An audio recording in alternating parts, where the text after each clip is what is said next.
Good morning, everyone. Thank you very much, Mark, for presenting the European Cancer Pulse, the background, but also the data it includes.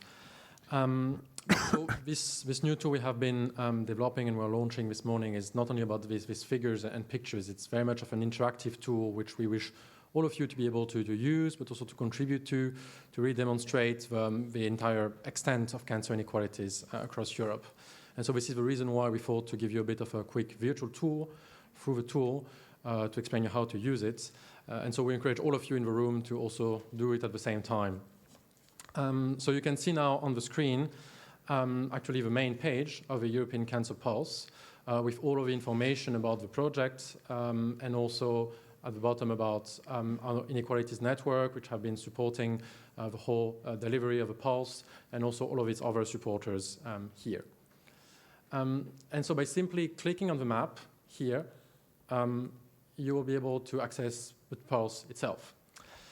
And so, as Mark was describing, we have 34 countries included on the Pulse. So for the first time in such a visualization tool, it's not only EU27, it's also other countries. You can all see them in white on the screen. So for instance, we have the United Kingdom, Norway, or Serbia, so all non-EU countries which are also covered on the Pulse. And then by clicking on the menu here on the right-hand side, you can get an impression of the different inequality categories covered in the Pulse as described by Mark.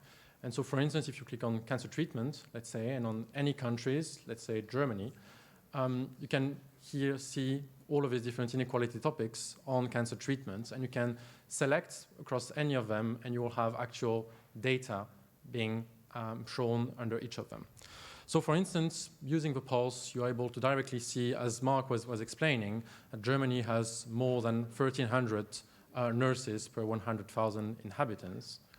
While if you check the UK, less than 800. So that's exactly the data that Mark was presenting it, and of course it has critical impacts on delivery of cancer care. And next to any value here, you have a small I, which will give you actually further information about the data and also about the actual source. In this case, it's from Eurostat, and you may use the link directly to actually check the source directly.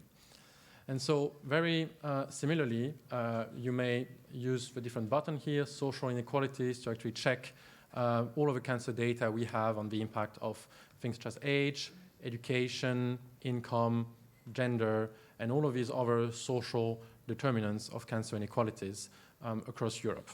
And so all of the data we are showing is also categorized, of course, by country, but also per year, so that we will be able not only to show a static picture, but also to really track how inequalities are hopefully being resolved over time across Europe.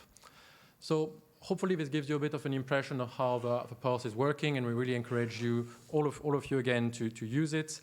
As Mark explained, this is very much of a living tool that we are launching today, so really delighted to hear from anyone in the room, in the audience, or anyone else about any source which we should be considering for inclusion on the Pulse, any feedback that you might have.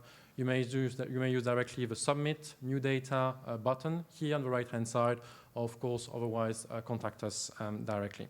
So thank you very much. Please check europeancancerpulse.org, and back to you, Sarah.